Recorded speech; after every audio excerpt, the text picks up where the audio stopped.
नमस्कार प्यारे विद्यार्थियों, एक बार फिर से मैं मनोज जागलान आपको भूगोल पढ़ाने के लिए लाइव हूं और हम पढ़ रहे हैं प्रायोगिक भूगोल। आज का हमारा जो टॉपिक है, वैसे तो वो टॉपिक प्रैक्टिकल ज्योग्राफी में सर्वे से संबंधित है, सर्वेक्षण का, लेकिन यहाँ हम जो बात करेंगे वो उनके उपकरणों की बात करेंगे जो प्लेन टेबल सर्वे में काम आते हैं।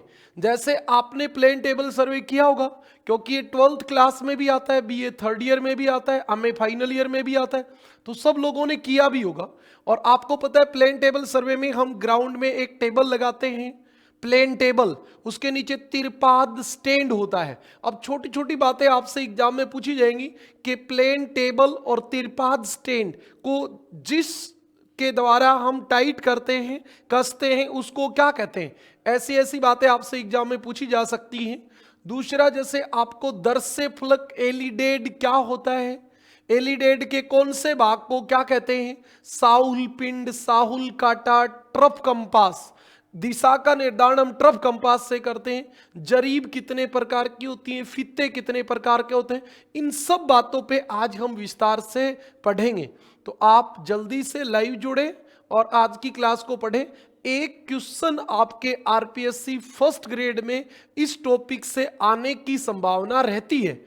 और जैसे आप लैब असिस्टेंट ज्योग्राफी का एग्जाम दे रहे हो तो वहां पे भी आपके इसमें से सवाल आएगा, यूजीसी नेट में भी आपके सवाल आता है, आरपीएससी फर्स्ट ग्रेड में एक ही सवाल की संभावना है। तो हम शुरू करते हैं प्लेन टेबल सर्वे को। सबसे पहले प्लेन टेबल सर्वे होता क्या है, तो इसकी बड़ी खास बात क्या है, आप कोई भी क्षेत्र का सर्वे करना चाहते हो, उसके बीच में एक तिरपाद स्टैंड लगाओगे, उसके ऊपर प्लेन टेबल लगाओगे, उसके ऊपर एलिडेड रखोगे और आप उससे दर्शेफलिका के द्वारा ऑब्जेक्ट देखोगे और उसको लाइन खींचोगे। दूरी आप इंटरसेक्शन मेथड कर रहे हो तो मापने की जरूरत नहीं है, नहीं तो आप दूरी माप के काट दोगे। इसमें दो फायदे एक साथ होते हैं, और वो क्या होता है, इसमें सर्वेक्षण कार्य और क्षेत्र का प्लान दोनों एक साथ बन जाते हैं। मतलब जैसे आपने सर्वे कंप्लीट किया, उसी समय आपके पास उस क्षेत्र की जो प्लान है वो आपके साथ आ जाती है, आपके हाथ आ जाती है, मतलब आपके पास मैप हो जाता है। तो इसमें ये एक खास बात है, इस सर्वे में क्षेत्र पुस्तिका तैयार करने की जरूरत नहीं होती। जैसे आपको कोई भी और कोई प्रिज्मेटिक कंपास सर्वे कर रहे हो आप, या जरीब फीता सर्वेक्षण कर रहे हो, तो पहले आपको रफ उसका एक क्षेत्र पुस्तिका बनानी पड़ती है, डायग्राम बनाना पड़ता है। इसमें आपको किसी प्रकार का डायग्राम बनाने की आवश्यकता नहीं होती। फिर सवाल आता है कि प्लेन टेबल सर्वे में कौन कौन से उपकरण काम में लिए जाते हैं, यंत्र काम में लिए जाते हैं। ये आपके लिए एक इंपॉर्टेंट सी बात और होती है। तो ये आपके कौन कौन सी चीजें काम में ली जाती हैं वो भी मैं आपको बताऊंगा। तो आप जल्दी से लाइव जुड़े और इस बात को समझें। हाँ, प्लेन टेबल, प्लेन टेबल, इसको बहुत शुद्ध लिखे तो प्लेन टेबल लिख देते थे, एक ही बात होती है, हम सीधे भाषा में प्लेन टेबल लिखते थे। प्लेन टेबल सर्वेक्षण की वह आलेखी विधि है, वह आलेखी विधि है जिसमें क्या किया जाता है, जिसमें सर्वेक्षण कार्य तथा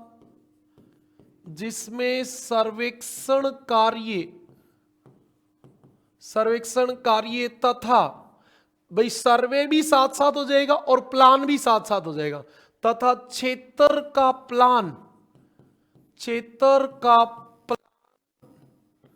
प्लान दोनों की रचना साथ साथ हो जाती है। दोनों की रचना साथ साथ हो जाती है।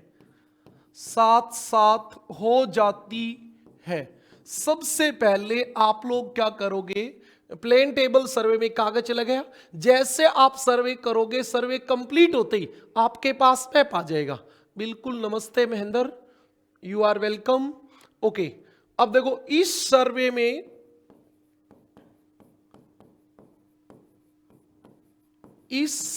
में क्या नहीं होता, क्षेत्र पुस्तिका तैयार करने की आवश्यकता नहीं होती। क्षेत्र पुस्तिका तैयार करने की आवश्यकता आवश्यकता नहीं होती है, आवश्यकता नहीं होती है, क्षेत्र पुस्तिका तैयार करने की आवश्यकता नहीं होती है, यह खास बात है। अब हमारे इसके बाद जो काम आने वाली बात है वो हम सीधा उस पे आ जाएंगे। ये आपकी बात थी। अब हम सीधा आएंगे प्लेन टेबल सर्वे में। सर्वे यानी सर्वेक्षण, इंग्लिश वर्ड हम लिख रहे हैं। सर्वे में काम आने वाले यंत्र या उपकरण, कौन कौन से उपकरण हैं जो काम आने वाले हैं ये आप बताएंगे, और कौन कौन से यंत्र हैं जो काम आने वाले हैं। महेंद्र लिख भी, जल्दी से लिख कौन कौन से हैं। सबसे पहला आपका होता है प्लेन टेबल, जिसको एक्चुअली हम सोचें तो इसको हम क्या बोलेंगे, इसको हम ड्राइंग बोर्ड बोलेंगे। ड्राइंग बोर्ड, क्योंकि ये एक लकड़ी का बना हुआ सीधा फट्टा ही तो होता है ड्राइंग बोर्ड। और इसके साथ ही क्या होता है, तिरपाद स्टैंड। तिरपाद स्टैंड का मतलब होता है जिसके ऊपर ये प्लेन टेबल लगता है, ड्राइंग बोर्ड लगता है वो। दूसरा नंबर पे आपका सबसे इंपॉर्टेंट होता है एलिडेड। इसको आप हिंदी में दर्श रेखक कहते हैं। दर्श फलक, ये थोड़ा सा भाई इंग्लिश में एलिडेड कहते हैं, ये हिंदी वाला नाम दर्श रेखक कहते हैं, दर्श रूपक कहते हैं, देख लेना थोड़ा सा, ऐसा कोई नाम होता है। 3 नंबर पे आपका इसमें प्लेन टेबल को आप जब लेवल करोगे तो स्पिरिट लेवल की आपको आवश्यकता होगी। एलिडेड के बाद आपको स्पिरिट लेवल की आवश्यकता होगी। उसके बाद आपको दिशा निकालनी पड़ेगी, और जब आप दिशा निकालोगे तो आपको क्या चाहिएगा, ट्रफ कंपास। आपको ट्रफ कंपास की आवश्यकता होगी। ट्रफ कंपास यानी दिशा सूचक, लेकिन हिंदी में नाम क्यों लिखे, एग्जाम में तो आने नहीं है। उसके बाद आपने कागज पे जो स्थान देखा उसको धरातल पे दर्शाने के लिए साहुल पिंड, व धरातल पे कोई स्थान है उसको कागज पे दर्शाने के लिए साहुल काटा। देखो कागज पे कोई स्थान है उसको नीचे दर्शाना है तो साहुल पिंड, और पहले से नीचे कोई स्थान है उसको कागज पे दर्शाना है तो साहुल काटा। ये आपका होता है। इसके बाद आपको 6 नंबर क्या चाहिए, वो चाहिए जरीब। अच्छा, इसमें ज्यादातर जरीब का काम लिया नहीं जाता, जरीब व फीता, भाई ज्यादातर फीते का ही काम लिया जाता है, तो जरीब व फीता हम कह सकते हैं। हाँ, जरीब व फीता। उसके बाद आपके जैसे रेंजिंग रोड को हिंदी में कहेंगे सर्वेक्षण दंड। रेंजिंग रोड कहेंगे। और क्या काम लेंगे बताओ। और अब जैसे मान लो जरीब बार बार बिछानी पड़ जाए तो जरीब के तीर, भाई फित्ता बार बार बिछाना पड़ जाए तो भी तीर की तो जरूरत पड़ी जाएगी। और फिर आपको एक वो चाहिएगा ड्राइंग कागज, जिसके ऊपर आप वो बनाओगे, चित्र बनाओगे, ड्राइंग कागज व ओलपिन। आलपिन तो लगानी पड़ेगी ना सेंटर पॉइंट निकालने के लिए, आलपिन भी लगानी पड़ेगी। और कोई फिटा है, कोई और है, ये सब आपको भी चाहिए। ड्राइंग उपकरण, ये सब चीजों की आपको रिक्वायरमेंट रहेगी। अब हम एक एक की बात करेंगे, किसकी हमें रिक्वायरमेंट रहेगी और किसकी नहीं। ये एक लिस्ट थी आपके पास, ये ओनली फॉर एक लिस्ट थी। इस लिस्ट से हमें यह पता चल गया कि इन चीजों की हमें आवश्यकता रहेगी। अच्छा, अब हम शुरू करेंगे पहले से। ये आपकी बात है। ये तो क्या है, ये तो आपका है तिरपाद स्टैंड। ये तो क्या है, तिरपाद स्टैंड है। ये तो तिरपाद स्टैंड है। और ये क्या है, ड्राइंग टेबल। ये आपका ड्राइंग बोर्ड है, ड्राइंग बोर्ड। इसी का नाम होता है प्लेन टेबल। इसी का नाम होता है प्लेन टेबल। अब हम बात करेंगे प्लेन टेबल, ये आपका पहला होता है, इसकी हम बात करने वाले हैं। इसी के ऊपर हम कागज लगाते हैं ऐसे, इसके ऊपर ही कागज लगाते हैं और उस कागज के ऊपर हम पॉइंट निकालते हैं। सबसे पहला प्लेन टेबल व तिरपाद स्टैंड, प्लेन टेबल व तिरपाद स्टैंड, प्लेन टेबल व तिरपाद स्टैंड। हाँ, ये आपकी बात होती है प्लेन टेबल व तिरपाद स्टैंड क्या होता है? प्लेन टेबल, अच्छा सबसे जरूरी यही है, प्लेन टेबल सर्वे का नाम ही है। प्लेन टेबल इस सर्वेक्षण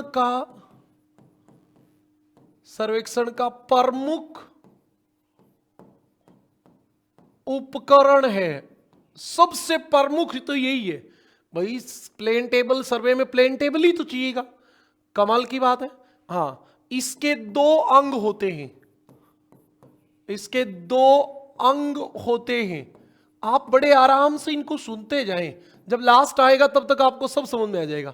इसमें दो होते, एक आरेख पट, आरेख पट मतलब जिस पट तख्ते के ऊपर, ये आपका आरेख पट है, आरेख पट। इसी को क्या कह देते हैं, या इसी को कहते हैं या ड्राइंग बोर्ड, या इसको ड्राइंग बोर्ड कह देते हैं, ड्राइंग बोर्ड। वह तिरपाद स्टैंड, तिरपाद स्टैंड, ये दो चीजें आपकी सबसे इंपॉर्टेंट होती हैं, है ना। ये तो आपका तिरपाद स्टैंड है, ये स्टैंड है और ये बोर्ड है। इस बोर्ड के नीचे इसको स्क्रू के द्वारा टाइट किया गया है। अभी स्क्रू को क्या कहेंगे ये भी हम बात करेंगे।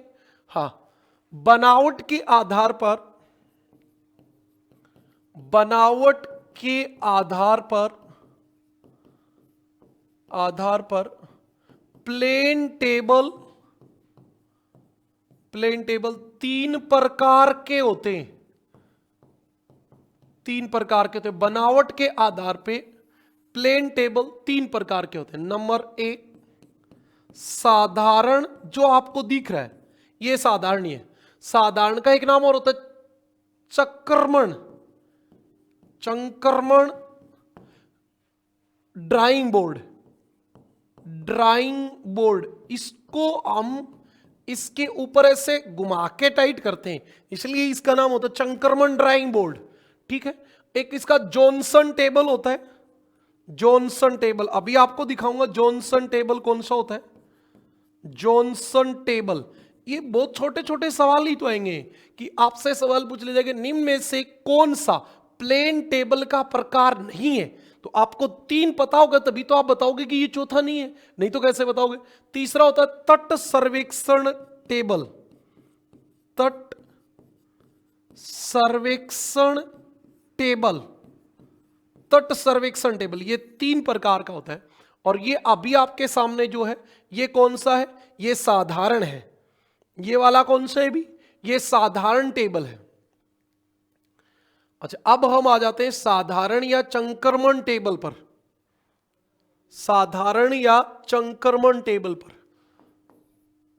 नंबर एक साधारण, अच्छा मैंने क्या नाम लिया था इधर, क्या लिखा था, एक ही लिखा है, हाँ एक ही लिखा है तो यहां एक ही लिख देते हैं।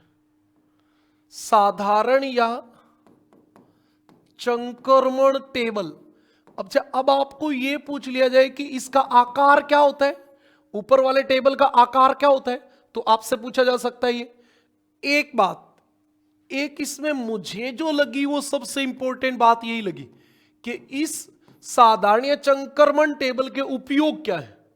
सबसे पहला देखना, आप ध्यान से देखना, छोटी मापनी वाले, छोटी मापनी वाले, छोटी मापनी का मतलब होता है बड़ा एरिया छोटे मानचित्र पर दर्शाया जाए।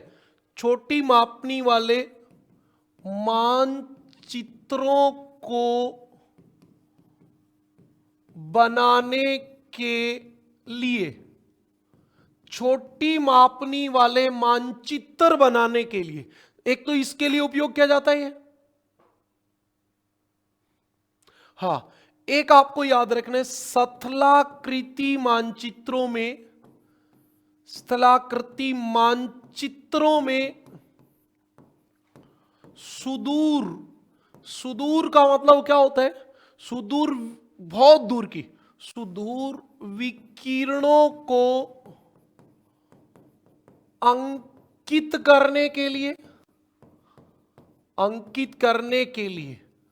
और एक तीसरा आपके ये होता है सैन्य आधार पर रेखा चित्र बनाने के लिए, सैन्य आधार पर रेखा चित्र बनाने के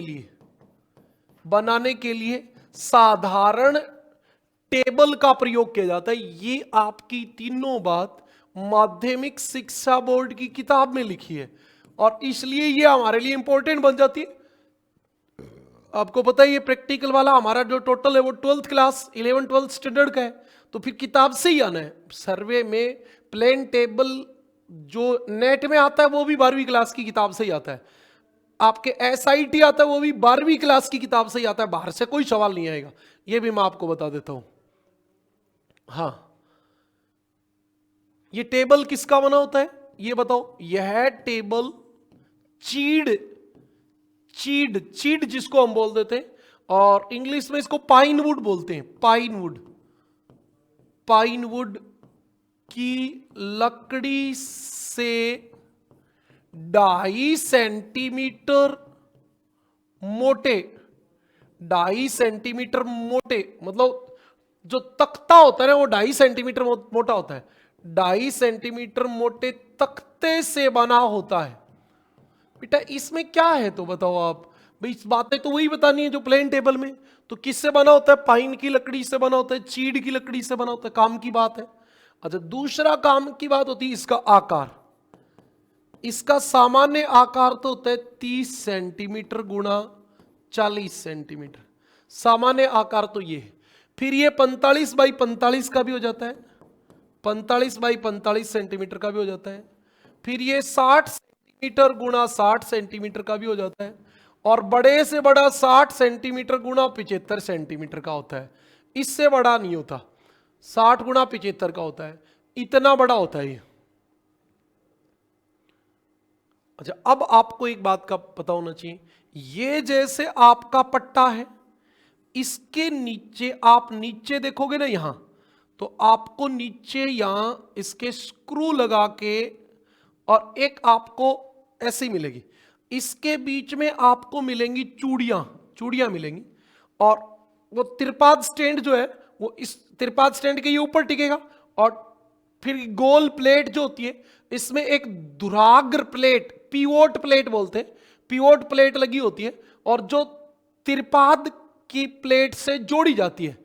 और इन दोनों को, इस टेबल को और तिरपाद को जोड़ने वाला जो पेच होता है उसको क्लैंपिंग स्क्रू बोलते हैं, clamping, CLAMPING, clamping screw, Hindi में कहेंगे बंधन पेच, बंधन पेच कहेंगे। बस ये दो चीज होती है। आपसे पूछा जाएगा प्लेन टेबल के नीचे तिरपाद स्टैंड से जोड़ने के लिए लगी प्लेट को क्या कहते हैं, तो उस प्लेट का नाम होता है ध्रुवाग्र प्लेट, इंग्लिश में पिवोट, पिवोट प्लेट कहते हैं, पिवोट प्लेट। और वो पिवोट प्लेट जो होती है वो क्लंपिंग, क्लंपिंग स्क्रू द्वारा कस दी जाती है और टाइट करने के बाद प्लेन टेबल पे टाइट हो जाती है। ये आपके लिए इसमें काम की बात है, तो ये दोनों बात मैं लिख दूंगा।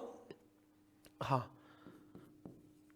आलेख पट के नीचे, आरेख पट आलेख पट एक ही बात होती है, आलेख पट के नीचे मध्य में एक एल्यूमिनियम, ज्यादातर ये एल्यूमिनियम की होती है, हल्की हो इसलिए एल्यूमिनियम, या पीतल, आप पीतल की तो कौन लगाएगा आजकल, पीतल महंगा होता है, पीतल की एक क्या लगी होती है, पीतल की एक गोल प्लेट लगी होती है, गोल प्लेट लगी होती है, गोल प्लेट लगी होती है, जिसे जिसे हम क्या कहेंगे, जिसे हम दुराग प्लेट कहते हैं, धुरागर प्लेट, धुरागर प्लेट, इसको हम बोलेंगे pivot plate, pivot plate, pivot, धुरागर प्लेट, जिसे दुराग्र प्लेट कहते हैं, यह क्या करेगी, क्या काम आएगी? यह त्रिशाखी, मतलब 3 पायों वाला जो होता है उससे, त्रिशाखी प्लेट, त्रिशाखी प्लेट से एक बंधक पेच द्वारा, बंधक पेच, इस बंधक पेच को हिंदी में तो बंधक पेच ही कह देते हैं, लेकिन इसका इंग्लिश में नाम होता है क्लंपिंग। अरे वैसे तो क्लंपिंग भी कोई बड़ा नाम थोड़ी होता है, क्लंप मतलब टाइट करना, क्लंपिंग स्क्रू, क्लंपिंग स्क्रू। यह त्रिशाखी प्लेट से एक बंधक पेच द्वारा जड़ दी जाती है, जड़ दी जाती है या जोड़ दी जाती है। इसमें 2 काम की बात है। एक तो आपके लिए काम की बात है ये वाली कि दुराग प्लेट कहते हैं जो उसके नीचे लगी होती है, और जो पेच होता है जो इसको स्टैंड से जोड़ेगा उसको क्लंपिंग स्क्रू कहते हैं। क्या कहते हैं? क्लंपिंग स्क्रू कहते हैं। अच्छा, एक बात और पता होनी चाहिए, ये स्टैंड कितना होता है? ये 1.5 मीटर लंबा होता है। ये देखो, ये होता है वो क्लंपिंग स्क्रू, ये लगा हुआ है, ये बंधक पेच, बंधक पेच कहते हैं, क्लंपिंग स्क्रू, इसका नाम होता है क्लंपिंग स्क्रू, क्लंपिंग स्क्रू, बंधक पेच। ओके, ये आपका पहला सामान्य टेबल था। अब हम अगली बात पे चलेंगे, Johnson table. Johnson table, Johnson table में क्या होता है? जॉनसन टेबल में आप देखोगे, ये आपका जॉनसन टेबल का, जॉनसन टेबल के तिरपाद स्टैंड का शीर्ष ऊपर ऊपर का, ये आपको दिख रहा है, ये टेबल लकड़ी का बना हुआ, ये जॉनसन टेबल है, ये आपका जॉनसन टेबल है। इसमें आप देखोगे तो देखो, ये आपका इधर से जुड़ा हुआ है, ये इधर से जुड़ा हुआ है। इसको आप ऐसे ऐसे करके देखो, इसके ऊपर स्पिरिट लेवल रख लो, और आप इसको बैलेंस करने के लिए, अरे वो पहले वाले में तो वो तिरपाद स्टैंड की जो पैर है उनको खोलना पड़ेगा, ऊंचा करना पड़ेगा। इसमें आप उसको ऐसे बैलेंस कर सकते हो, ऊपर नीचे करके बैलेंस कर सकते हो। ये काम की बात है ना, बस ये काम की बात, और कोई काम की बात नहीं है। ये आपका 2 नंबर जॉनसन टेबल था, जॉनसन टेबल। मैंने कहा ना बहुत आसान सवाल आएगा, लेकिन ये पढ़े हुए नहीं होंगे तो गलत हो जाएगा। जॉनसन टेबल, इसका आविष्कार किसने किया था? आविष्कार किया था यूएसए के, कौन थे? यूएसए के भूवैज्ञानिक थे, यूएसए के भूवैज्ञानिक बिलार्ड, इनका नाम था Billard D Johnson, Billard D Johnson. Billard D Johnson जो थे, उन्होंने आपका ये किया। अच्छा, इसमें अब काम की बात पे आ जाओ सीधा। जॉनसन टेबल की, जॉनसन टेबल की प्रमुख विशेषता यह है कि, प्रमुख विशेषता यह है कि इसमें तिरपाद स्टैंड को, तिरपाद स्टैंड को बिना हिलाए टेबल को ऊपर नीचे करके, टेबल को ऊपर नीचे करके, टेबल को ऊपर नीचे करके समतल किया जा सकता है, समतल किया जा सकता है। हाँ, यही खास बात है इसका। अच्छा, फिर ये फायदा क्या हुआ? तो फायदा ये हुआ भाई, इसको टांग कोई जरूरी नहीं है। अब प्लेन टेबल में तो टांग तीनों तभी बराबर होंगी जब तीनों धरातल समतल होगा। तो इसको तो चाहे आप ऐसे टेढ़ा मेढ़ा किधर भी धर दो, फिर ऊपर उठा के ऐसे सीधा कर लो। तो इसके लिए ये खास बात है, यह ऊबड़ खाबड़ धरातल के लिए, ऊबड़ खाबड़ धरातल के लिए सबसे उपयुक्त होता है, उपयुक्त होता है। ऊबड़ खाबड़ धरातल के लिए उपयुक्त होता है। ये ऊबड़ खाबड़ धरातल में सामान्य टेबल काम नहीं आएगी, ये काम आएगी। बात समझ में आ गई? बस जॉनसन टेबल में ये काम की बात थी कि इसमें टांग हिलाने की जरूरत नहीं होती, ऊपर ऊपर का टेबल आप समतल करके और समतल कर सकते हो, तो ऊबड़ खाबड़ धरातल के लिए ये उचित रहता है। आपका तट सर्वेक्षण टेबल, ये तीसरा आ गया, तट सर्वेक्षण टेबल। हाँ, तीसरा आ गया तट सर्वेक्षण टेबल। तट सर्वेक्षण टेबल ये क्या काम आता है? इसमें त्रिभुजन विधि से आपको पता है पहले लैटिट्यूड लॉन्गिट्यूड निर्धारित करते थे, वो से अपेक्षाकृत बड़े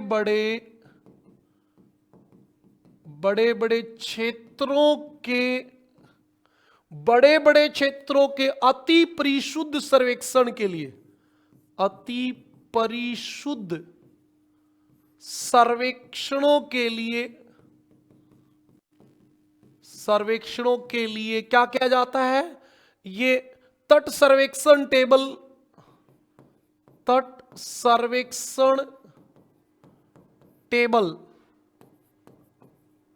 सबसे उपयुक्त माना जाता है, सबसे उपयुक्त माना जाता है। ये आपकी बात होती है। हाँ, इसमें क्या होता है?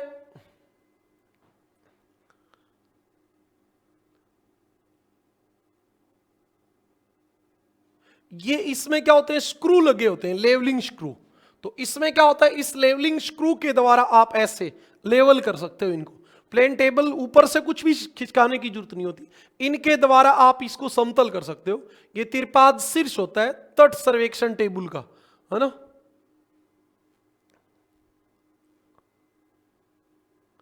आप इसमें सीधा लिख दो, इसमें क्या लेवलिंग स्क्रू लगे होते हैं? लेवलिंग स्क्रू, इसको हिंदी में बहुत शुद्ध शब्द में क्या कहें? समतलन अवयव, समतलन अवयव लगे होते हैं। हाँ, इसमें समतलन अवयव लगे होते हैं और इसके किनारे पर स्प्रिंग क्लिप बोलेंगे उसको, स्प्रिंग क्लिप लगी होती है, स्प्रिंग क्लिप लगी होती है, जिससे क्या होता है? कागज को स्थिर रखा जाता है। स्थिर रखा जाता है मतलब एक क्लिप जो होती है वो तो कागज को पकड़ने की होती है, ऐसे लगी होती है, ऐसे पकड़ देगी, इसको ऐसे पकड़ देगी, ऊपर चौकस पकड़ देगी, बस इतना ही काम। इसका आकार कितना होता है? आकार 75 सेंटीमीटर गुणा 60 सेंटीमीटर। ये 3 प्रकार के आपके टेबल थे। बताओ, बात इतनी समझ में आ गई क्या? इतनी बात समझ में आ गई तो दर्श रेखक या एलिडेड की तरफ बढ़ेंगे। दर्श रेखक या एलिडेड मैंने लगाया तो था। हाँ, ये आ गया। साधारण एलिडेड है, इसके अंदर आगे भी लगाया होगा मैंने। हाँ, ये दूरदर्शी एलिडेड है। ये आपका टर्फ कंपास आ गया। ठीक है, एलिडेड, ये एलिडेड देखा होगा आपने, सामान्य पीतल का बना होता है। इसके अंदर 3 होल होते हैं, देखो आपको दिख रहा होगा, एक ये होल होता है, एक ये होल होता है, एक ये होल होता है ना। अब आपको सीधा देखना है तो ऊपर वाले से देख लोगे, बीच वाले से देख लोगे। आपको ऊपर का कोई भाग देखना है तो नीचे वाले से देख लोगे, नीचे का देखना है तो ऊपर वाले से देख लोगे, ऐसे दिखेगा। इसके अंदर ये आजकल तो नहीं पूछा जाता, पहले की प्रैक्टिकल एग्जाम जब होती थी तो ये पूछा जाता था कि इसके बीच में जो लगा होता है तार, वो किसका होता है? वो घोड़े की पूंछ का बाल होता है, क्योंकि वो सीधा रहता है। धागा लगा दोगे तो ऐसे ऐसे हो जाएगा, ऐसे ऐसे। घोड़े की पूंछ का बाल सीधा रहता है, बस इतनी बात होती है। ये जिधर नंबरिंग होते हैं ना, जिधर नंबरिंग होते हैं, जिधर अंक लिखे होते हैं, वो वाली लाइन आपको काम में लेनी होती है। जिधर नंबरिंग होते हैं वो वाला एज, वो वाला किनारा आपको काम लेना होता है। बस इतनी सी बात है, ये क्या कोई बहुत मुश्किल बात नहीं है। 2 नंबर हम बोलेंगे एलिडेड। इसको ज्यादा सही यही रहता है कि आप एलिडेड याद कर लो। दर्श रेखक, हिंदी में ये थोड़ा सा नाम दर्श रेखक की जगह कोई और भी वर्ड यूज हो सकता है, थोड़ा देख लेना। हाँ, ये क्या होता है? दूसरा महत्वपूर्ण उपकरण होता है, महत्वपूर्ण उपकरण होता है। ठीक है जी। और क्या खास बात है इसकी? तो आप देखोगे इसकी सहायता से, इसकी सहायता से हम ऑब्जेक्ट, ऑब्जेक्ट होता है जो भी आप देखना चाहते हो, जो स्थिर है वहां पे ऑब्जेक्ट, इसकी सहायता से हम 2 स्टेशनों के बीच, स्टेशनों के बीच हम क्या कह सकते हैं? 2 स्टेशनों के बीच की दिशा लिख देते हैं। दिशा, डायरेक्शन, किस दिशा में 2 स्टेशनों के बीच की दिशा कागज पर निरूपित करते हैं। मतलब हम कागज पर लाइन खींचते हैं। प्लेन टेबल के ऊपर रखा, इसके अंदर से देखा, इसको एलिडेड को देखो, बीच में एक आलपिन लगी होती है, उसके सामने ऐसे रख के और इसको ऐसे ऐसे खिसका, इस आलपिन को टच करना होता है और ऐसे सीधा मिल गया, और फिर इस वाली लाइन को हम इससे क्रॉस कर देंगे, लाइन मिला देंगे, ऐसे होता है। ये काम आता है और कोई काम नहीं आता। हाँ, एलिडेड 2 प्रकार का होता है। एलिडेड 2 प्रकार का होता है। ठीक है जी। कौन कौन सा होता है? एक तो आपके सामने रहा, ये कौन सा है? साधारण। साधारण, इसी का एक नाम और भी हो जाता है द्विविक्षी एलिड, द्विविक्षी एलिडेड। एलिडेड मतलब, इसका मतलब क्या होता है? द्विविक्षी एलिडेड, इसके दोनों और 2 फलक होते हैं, वो लंबवत खड़े होते हैं, बीच में सीधी लाइन होती है, दोनों और 2 फलक, 2 फलक वाला एलिडेड, आप ऐसे भी कह सकते हो इसको। हाँ, यह पीतल या सागवान की कठोर लकड़ी से बना होता है, कठोर लकड़ी से बना होता है। इसके दोनों सिरों पर, इसके दोनों सिरों पर 2 लंबवत फलक लगे होते हैं। इसके दोनों सिरों पर 2 लंबवत फलक लगे होते हैं। एक में अवलोकन छिद्र होते हैं, अवलोकन छिद्र होते हैं।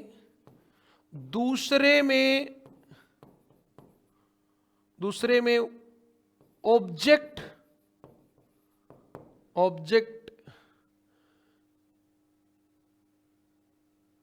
हाँ, ऑब्जेक्ट की रेखा की सीध देखने के लिए एक तार लगा होता है, तार लगा होता है। वैसे ये तार नहीं होता, ये घोड़े की पूंछ का बाल होता है। ये सीधा रहता है इसलिए लगाया जाता है घोड़े की पूंछ का बाल।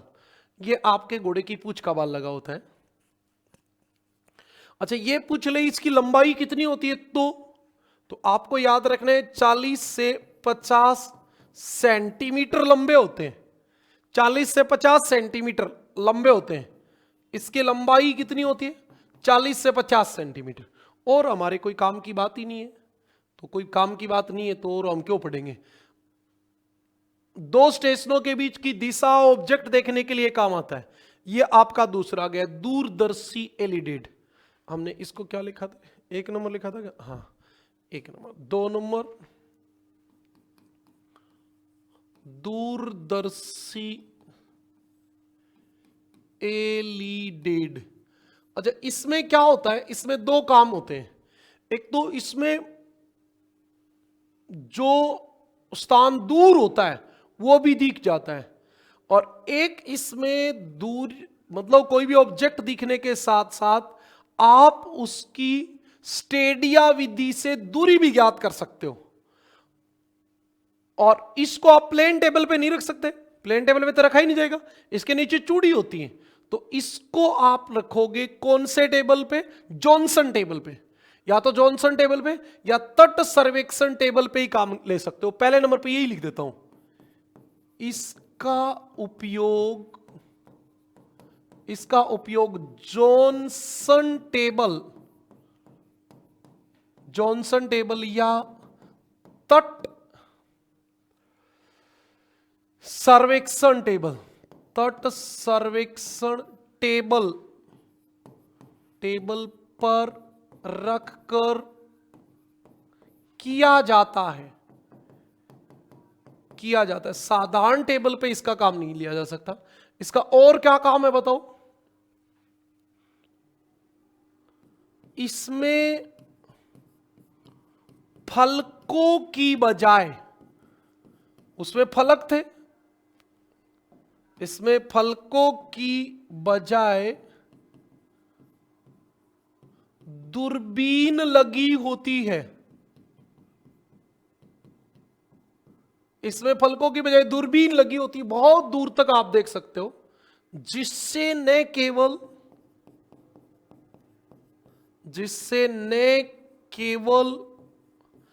दूर स्थित विवरण को आसानी से देखा जा सकता है,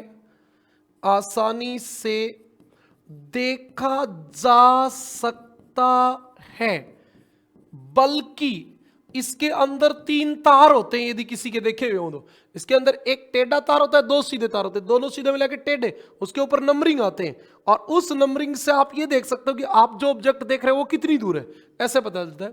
बल्कि स्टेडिया विधि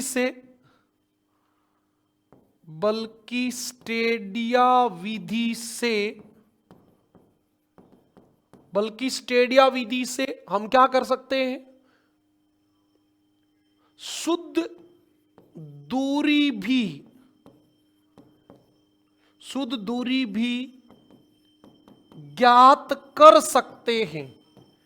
ये आपकी बात है। दूरदर्शी एलिडेट 2 काम करता है, एक तो बहुत दूर के ऑब्जेक्ट को देख देता है, और एक आपको पता चला हो तो ये दूरी भी ज्ञात कर देता है। शुद्ध दूरी ये आपके लिए इंपॉर्टेंट बात है। शुद्ध दूरी भी ज्ञात की जा सकती। कौन सी विधि से? स्टेडिया विधि से। अच्छा, इसके बाद आपका क्या आएगा? इसके बाद तो आपका आगे देख लेते हैं क्या है, जो लिखा है वही बता देंगे। ट्रफ कंपास, इसमें क्या है? ये तो कुछ भी नहीं है। कितने नंबर आ गया? अरे हमारा 1 नंबर तो हमने पढ़ा, 3 नंबर आ गया है, 2 ही तो पढ़े हैं अभी। तो ये ट्रफ कंपास। अच्छा, ट्रफ कंपास क्या करता है? ये वैसे हमारे बोर्ड पे यहां मैं जहां खड़ा हूं उसके हिसाब से तो उल्टा लग गया है, ये लगना था ऐसे उधर, वो तो कोई फर्क नहीं पड़ता। इसको हम लगाएंगे, इस दुरागर पिन को, पिवोट पिन को ढीला करेंगे, लूज करेंगे, और इसके उत्तर को उत्तर की ओर करेंगे। जिधर ये बॉडी को टच करा उधर इसको खिसकाते चलेंगे, और जब ये स्वतंत्र होके इसकी सुई जो है वो एन पे आ जाएगी, एन पे 0 पे आ जाएगी, 0 पे एन पे आ जाएगी, वो वहां का उत्तर होगा। बस इसके आसपास कोई लोहे की वस्तु होनी नहीं चाहिए। ट्रफ कंपास चुंबकीय उत्तर बताता है, उत्तर बताता है। और कोई क्या सवाल आएगा इसमें? कोई सवाल नहीं आ सकता, मतलब ही नहीं है, क्या सवाल आ जाएगा? कोई सवाल नहीं आएगा, बात ही खत्म हो गई अपने पास। अब आपका आ गया सिप्रिट लेवल। अरे मिनट, वो लगाना भूल गया मैं, क्या? जरीब, जरीब लगा देनी चाहिए थी। 4 नंबर, सिप्रिट लेवल। कुछ भी नहीं है सिप्रिट लेवल में। क्या होता है? कुछ नहीं होता। एक ये वाली होती है, इसके ऊपर ये यहां होती है, इसके ऊपर एक ये नली होती है ऐसे, इसमें एक बुलबुला होता है, वो बुलबुला बीच में आना चाहिए, बस ये लेवल बताएगा। इसकी सहायता से हम, इसकी सहायता से हम क्या करेंगे? इसकी सहायता से हम आलेख पट को या आरेख पट को, आलेख पट को समतल करते हैं, समतल करते हैं। इसकी सहायता से हम आलेख पट को समतल करते हैं। सिप्रिट लेवल, सिप्रिट लेवल में एक कांच की नली होती है, कांच की नली होती है, कांच की नली होती है, तो उसमें सिप्रिट या क्या भरी जाती है? एल्कोहल भरी जाती। क्यों? एल्कोहल जो होती है वो जमती नहीं है, एल्कोहल भरी जाती है, पानी भर देंगे तो जम जाएगा। तथा एक हवा का बुलबुला रखा जाता है। ये बुलबुला ही तो बताएगा जब बीच में आ जाएगा। तो जब ये बीच में आ गया ना तो लेवल हो गया, बस इतनी तो बात है। जिधर भी चला जाएगा उधर टेबल नीचा है, और क्या है? अच्छा, ये आपका होता है साहुल पिंड व साहुल काटा। अच्छा, ये क्या होता है? कुछ नहीं होता। देखो, एक ऐसी गोल पिन होती है, ऊपर से ऐसे होता है, उसकी नोक आप कागज के आलपिन से लगा दो, फिर उसके ऐसे गोल होके जस्ट नीचे एक धागा होता है, उसके एक लट्टू से लटका होता है। मतलब ये ऐसा होता है, इधर एक धागा होता है और ये ऐसे पिन होती है ना, ऐसा होता है। इसको ऊपर से मिलाया, आपने कागज पे आलपिन लगाई, ये नीचे का केंद्र बता देगा बस। तो यह कागज के बिंदु को धरातल पर तथा धरातल के बिंदु को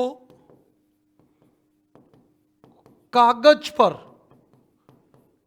पर दर्शाने के काम आता है, दर्शाने के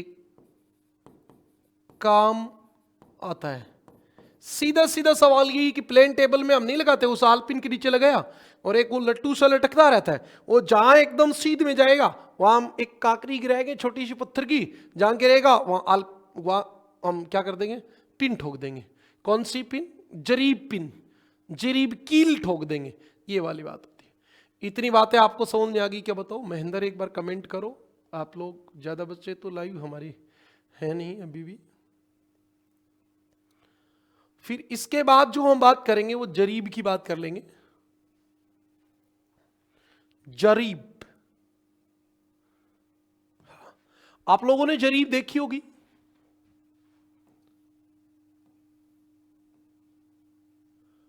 ऐसे होती है।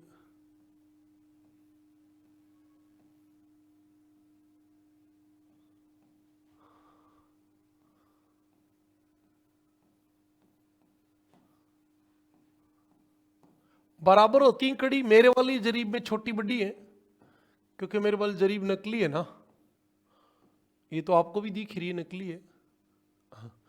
ऐसी जरीब होती है ना।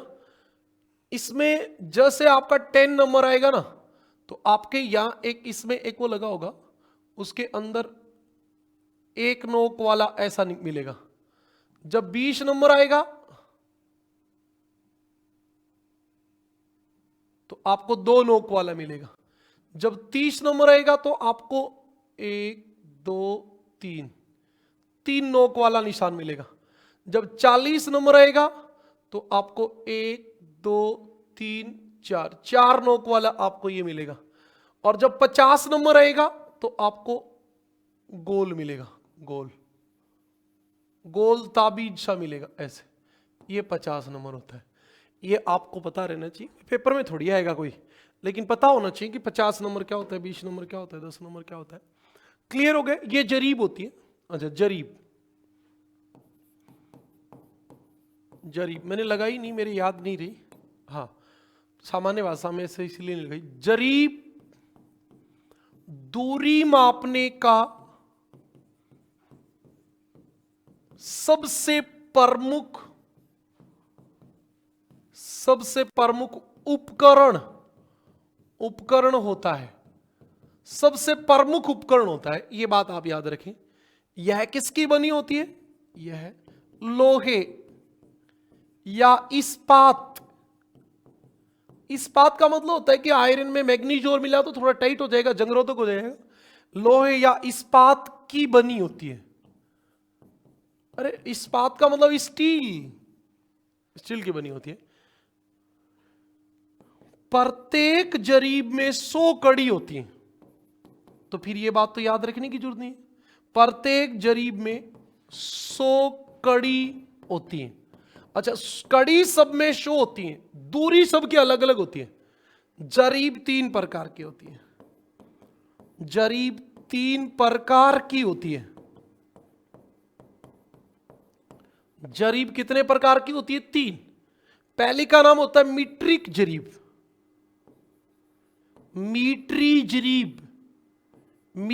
जरीब मतलब जिसमें दूरी मीटर में मापी जाए, वो मीट्री जरीब होती है। मीट्रिक जरीब भी कह सकते हो आप इसको, मीट्रिक जरीब। मीटर प्रणाली वाले देशों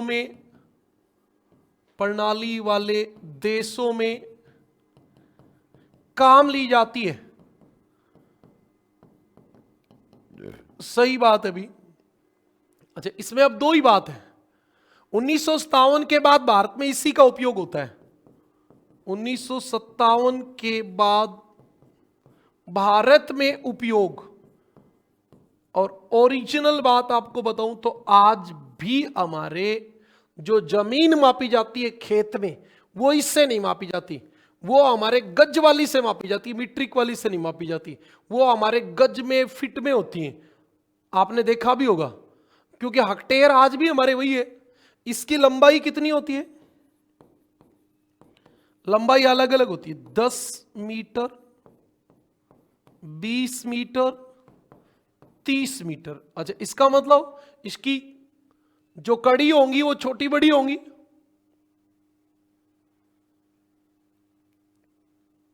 एक कड़ी की लंबाई कितनी हो जाएगी? 10 मीटर वाली में तो भाई मान लो 10 मीटर की है, 10 मीटर की जरीब है, तो आपको पता होगा कि 1 मीटर में 100 सेंटीमीटर होते हैं। तो हमारे पास ये 1000 सेंटीमीटर हो गए कि नहीं हो गए? 1000 सेंटीमीटर हो गए। और 1000 सेंटीमीटर वाली हमारी जो कड़ी है, उसमें कड़ी कितनी है? 100। तो वापिस से 2 जीरो कट गई। इसका मतलब एक कड़ी की लंबाई 10 सेंटीमीटर हो गई। और 10 सेंटीमीटर 1 डेकामीटर होती है। हाँ, ये वाली बात होती है। तो इसकी लंबाई 10 मीटर, 20 मीटर और 30 मीटर होती है। ये इसकी खास बात होती है। एक कड़ी की लंबाई 10 मीटर वाली में 10 सेंटीमीटर, 20 मीटर वाली में 20 सेंटीमीटर, 30 मीटर वाली में 30 सेंटीमीटर होगी। इस प्रकार होगी। इसका नाम होता है मीट्रिक जरीब। आपसे सवाल केवल लंबाई का पूछा जाएगा। मीट्रिक जरीब की लंबाई कितनी होती है? 10 मीटर, 20 मीटर, 30 मीटर, तीनों हो सकती हैं, तीनों हो सकती हैं, ये आपको याद रखना है। 2 नंबर आपकी होती है इंजीनियरिंग जरीब।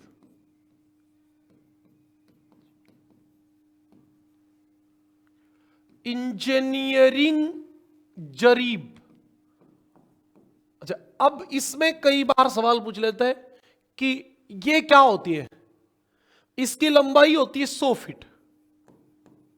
लंबाई, नाम सुनते ही आपको पता चल गया 100 फीट। अच्छा, कड़ी, ये तो सब में ही शो है, एक कड़ी 1 फीट की होगी। अब आपको पता है ये 1956 से पहले भारत में प्रयोग की जाती थी। 1956 से पहले भारत में प्रयोग की जाती थी, भारत में प्रयोग की जाती थी। आज भी खेत का जब भी आप क्षेत्रफल निकालते हो तो इसी का प्रयोग करते हो। प्रत्येक कड़ी 1 फीट की होगी, आपके सामने ही है, तो ये क्या बताने की बात है। तीसरी जो होती है वो होती है गंटर जरीब। बार बार यही सवाल पूछा गया है, गंटर जरीब की लंबाई कितनी होती है? गंटर जरीब की लंबाई कितनी होती है? ये वाला सवाल कोई 5, 10, 20 बार पूछा गया है अलग अलग एग्जामों में, कोई शेट में, कोई नेट में, कोई एचटेट में। एचटेट में भी कई बार पूछा गया है। इसके निर्माता एडमंड गंटर थे, निर्माता थे इंग्लैंड के एडमंड गंटर। एडमंड गंटर थे, एडमंड गंटर। जरीब की लंबाई, ये काम की बात है, जरीब की लंबाई। कड़ी तो सब में बराबर रहती है तो सवाल आता नहीं है। 66 फीट।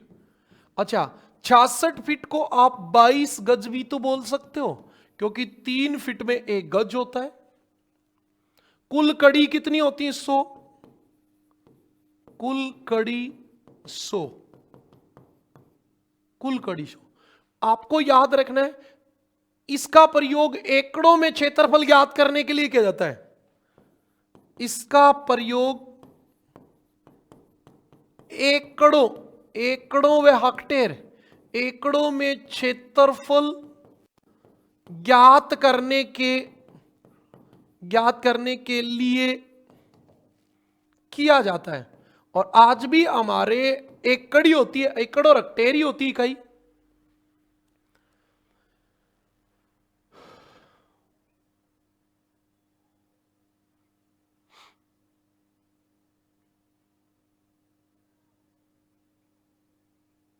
अच्छा, एक बच्चा पूछ रहा है सर 1 एकड़ में क्या होता है?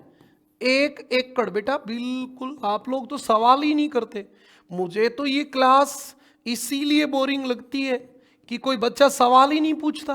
बताऊं क्या 1 एकड़ में क्या होता है? 1 एकड़ तब होगी जब आपकी 10 गंटर जरीब, एक तरफ तो 10 गंटर जरीब हो जाएगी और एक तरफ आपकी 1 गंटर जरीब हो जाएगी। 1 गंटर जरीब, 1 गंटर जरीब, 10 गंटर जरीब तो इसकी होनी चाहिए लंबाई, लंबाई, और ये आपकी होनी चाहिए चौड़ाई, है ना? ये आपकी चौड़ाई होनी चाहिए। मतलब 22 गज एक तरफ हो गए तो ये तो हो गए 220 गज। देखो ये तो आपके हो गए 220 गज और वो सामने वाले हो गए 10 गज। 1 गंटर जरीब 10 गज कहां हो गए? 22 गज हो गए। मैं लिख देता हूं, तुम वहां कर लेते हो। ये कितने हो गए? 22 गज। और जब हम इनको गुणा करेंगे तो कितना आएगा? 4840 वर्ग गज। और 4840 वर्ग गज बराबर क्या होता है? 1 एकड़। ये होती है बेटा 1 एकड़। 220 गज गुणा 22 गज बराबर 1 होता है। क्षेत्रफल की बात करें तो ऐसे ही आएगा। लंबाई और चौड़ाई के अनुसार 1 गज ऐसे होता है।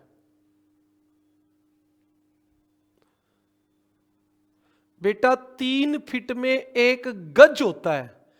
फिट जो होता है ना, फिट, फीट वाला होता है उसमें तो गज होता है। तो फिर प्रैक्टिकल ज्योग्राफी शुरू की तो बताया था, एक बार दोबारा बताता हूं।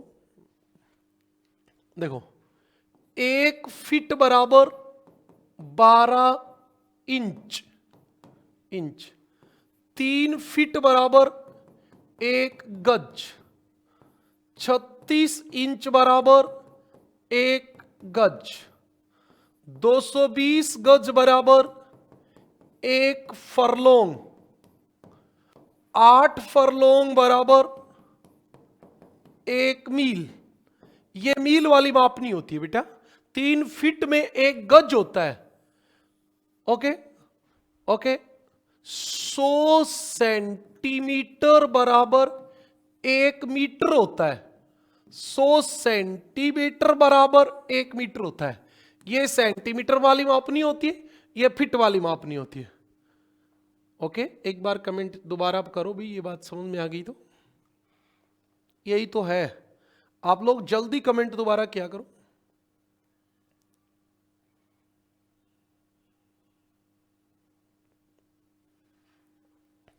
हाँ, अब हम चलेंगे फित्ते पे।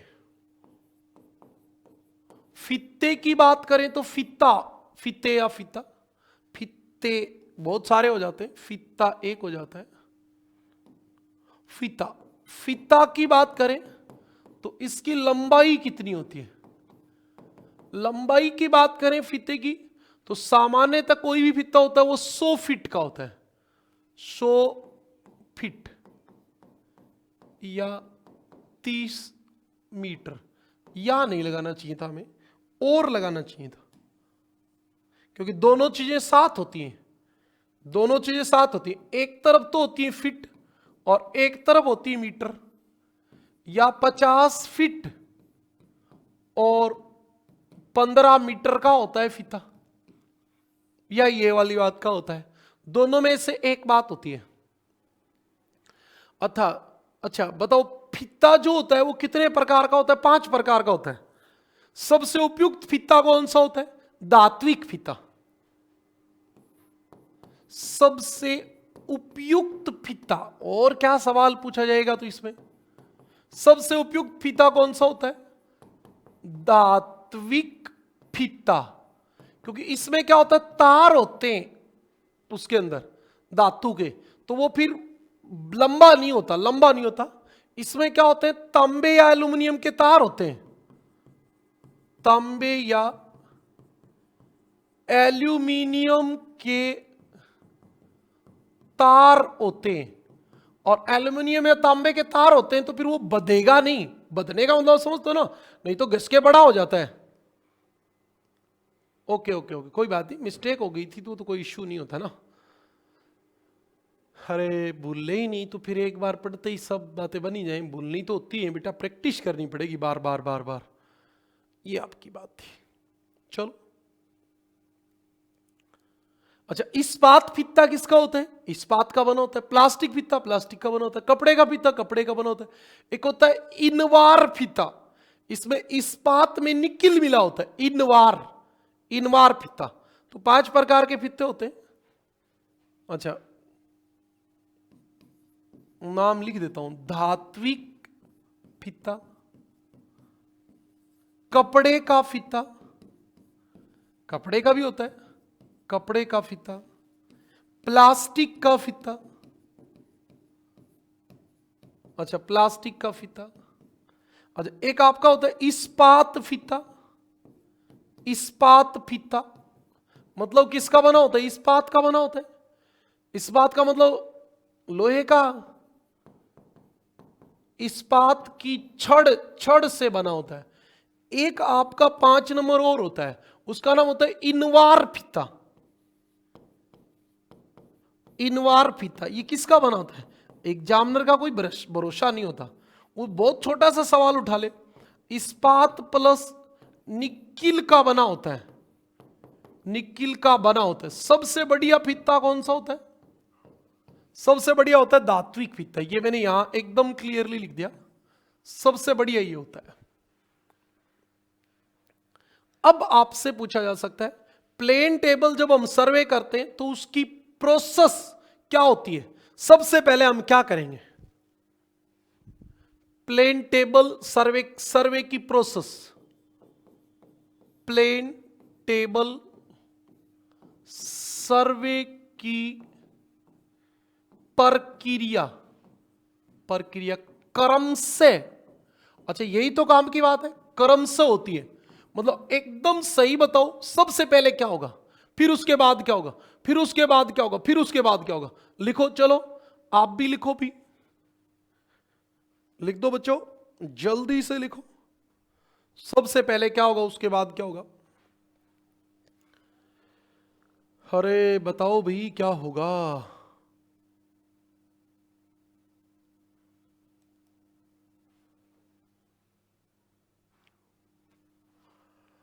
जल्दी से आप लोग कमेंट करें। इतनी बात समझ में आ गई, आगे की बात बताओ। सबसे पहले आविक्षण रेखा चित्र बनाएंगे। मतलब किसी एरिया का जो हम डायग्राम बनाना चाह रहे हैं उसका चित्र बनाएंगे।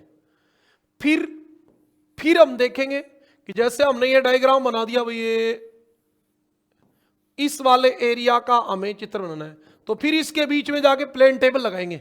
2 नंबर काम करेंगे, प्लेन टेबल का समतलन।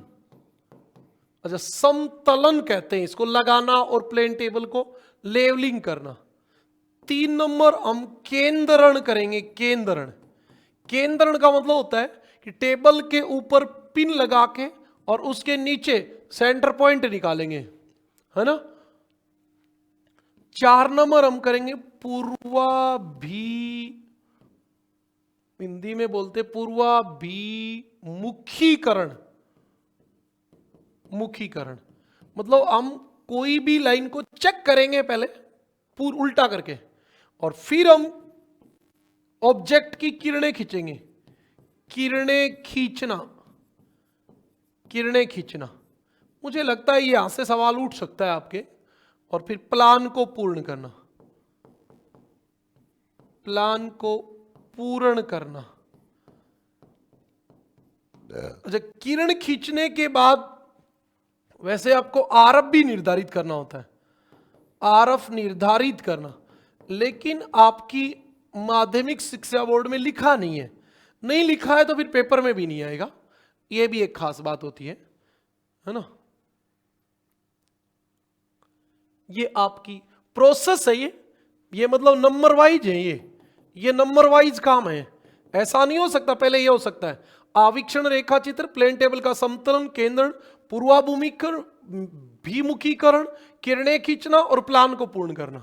ये आपका होता है प्लेन टेबल सर्वे का। अब सर्वेक्षण की विधियां,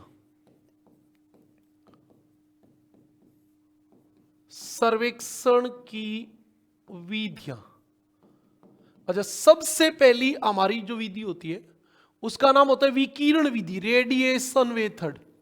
विकिरण विधि कुछ नहीं होता इसमें सीधा सा एक ही होता है। आपने ये प्लेन टेबल लगाया, बीच में लगा लिया, इसके ऊपर जैसे ये आपका कागज है, हाँ ये आपने सेंटर पॉइंट ले लिया, इसका धरातल पे सेंटर पॉइंट ले लिया।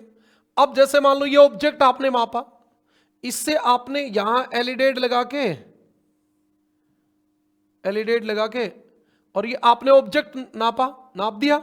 नापते ही इधर आप लाइन खींच दोगे और फिर इससे इसकी दूरी माप लोगे।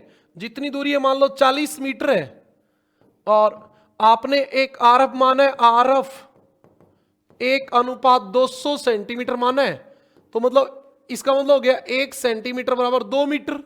तो ये आपकी 20 सेंटीमीटर पे आप इस रेखा को काट दोगे, 20 सेंटीमीटर पे आप रेखा को काट दोगे। इस प्रकार आप अपने कागज पे से लाइन खींचोगे और उन लाइनों को काट दोगे, आपके पास ये ड्राइंग तैयार हो जाएगी। ये वाला काम होता है।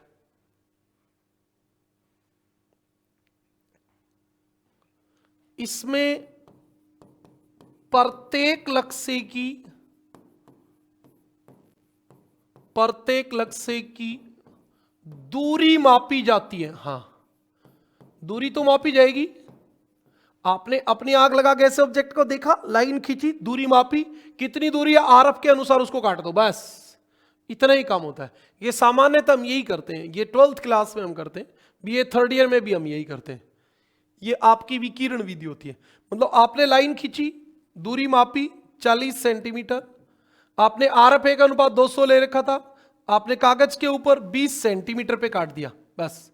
दूसरा ऑब्जेक्ट लिया आपने, वो मान लो भाई 15 सेंटीमीटर पे कट गया, फिर हम इन दोनों को ऐसे मिला देंगे, ऐसे मिलाते जाएंगे और ये हमारे पास एक वो आ जाएगा, क्या आ जाएगा, वहां का मैप आ जाएगा। और क्या है, इसके बाद होती है प्रतिच्छेदन विधि। प्रतिच्छेदन विधि, इसके बाद आपके पास प्रतिच्छेदन विधि होती है। प्रतिच्छेदन में हम क्या करते हैं, देखो प्रतिच्छेदन में हम ये ए और ये बी, पहले कागज पे लाइन खींचते हैं, धरातल पे भी इधर रेंजिंग रोड लगाते हैं और इधर पहले हम प्लेन टेबल लगाएंगे, पहले हमारा इधर प्लेन टेबल लगेगा, समझ में आई बात। फिर देखो ये तो चला जाएगा यहां और ये आ जाएगा यहां, फिर हमारा यहां क्या लगेगा, टेबल लगेगा, टेबल लगेगा ऐसे, है ना। और हम सारे ऑब्जेक्ट जो भी रहेंगे, मतलब जो भी ऑब्जेक्ट रहेंगे, जैसे पहले आपने ये ऑब्जेक्ट खींच दिए, यहां यहां यहां यहां यहां यहां यहां, सब ऑब्जेक्ट खींच दिए, ठीक है। और ये आपकी ए के बाद बी, ये ए बी लाइन होती है, केवल इसकी दूरी आपको जैसे 20 मीटर मापनी पड़ेगी, बाकी किसी की मापनी नहीं पड़ेगी। फिर आपने इधर टेबल लगाया, इधर टेबल लगाया, इसने आप इसको ऑब्जेक्ट को काटा, इसको यहां काटा, इसको यहां काटा, इसको ये यहां काट देगा, इसको यहां काट देगा, इसको यहां काट देगा, इसको यहां काट देगा। फिर आपका देखो ये सर्वे बन गया, देखो ये आपका ए,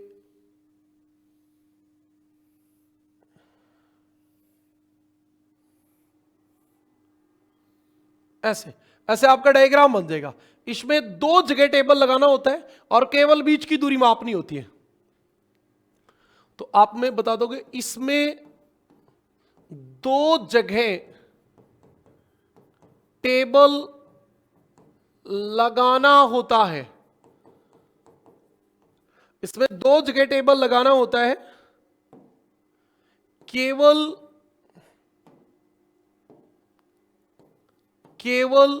दोनों टेबलों के बीच की दूरी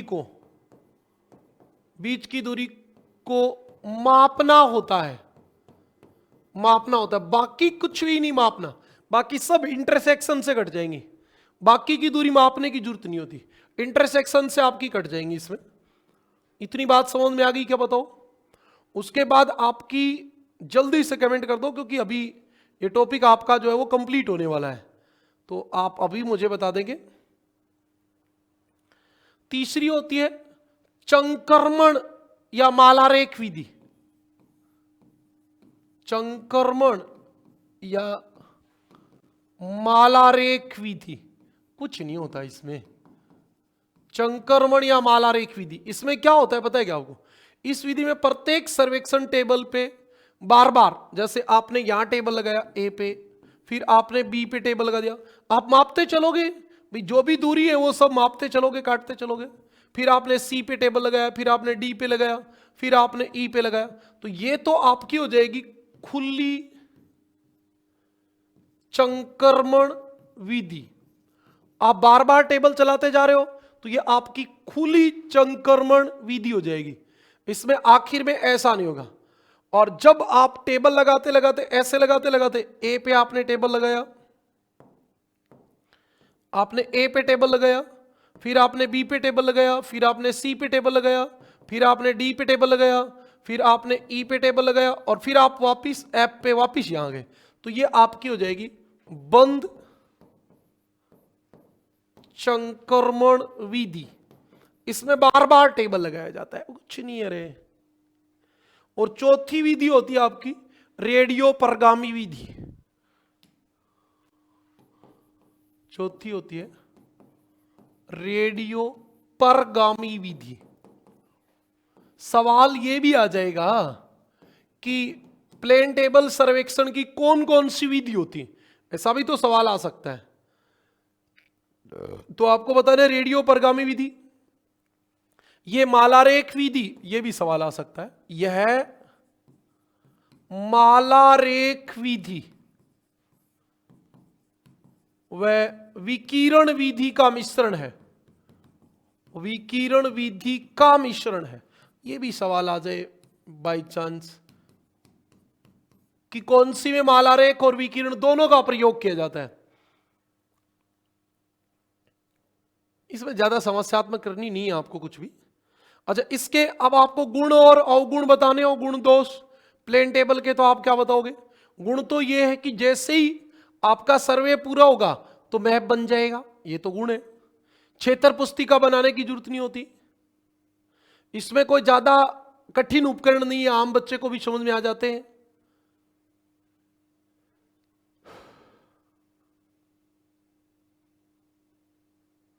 अच्छा, नुकसान क्या है? मान लो बादल हो रहे हो, बारिश होती हो, तो फिर आपको ट्रफ कंपास नहीं दिखेगा, और उपकरण संख्या ज्यादा है, बहुत सारी चीज उठा कर जानी पड़ती, ये सब बातें। आज के लिए इतना ही, ये टॉपिक कंप्लीट हो गया। टेस्ट लगातार आपको मैं भेज रहा हूं, जिसको नहीं मिल रहे वो मुझसे संपर्क कर ले, बस। और क्या है? और तो कुछ भी नहीं है।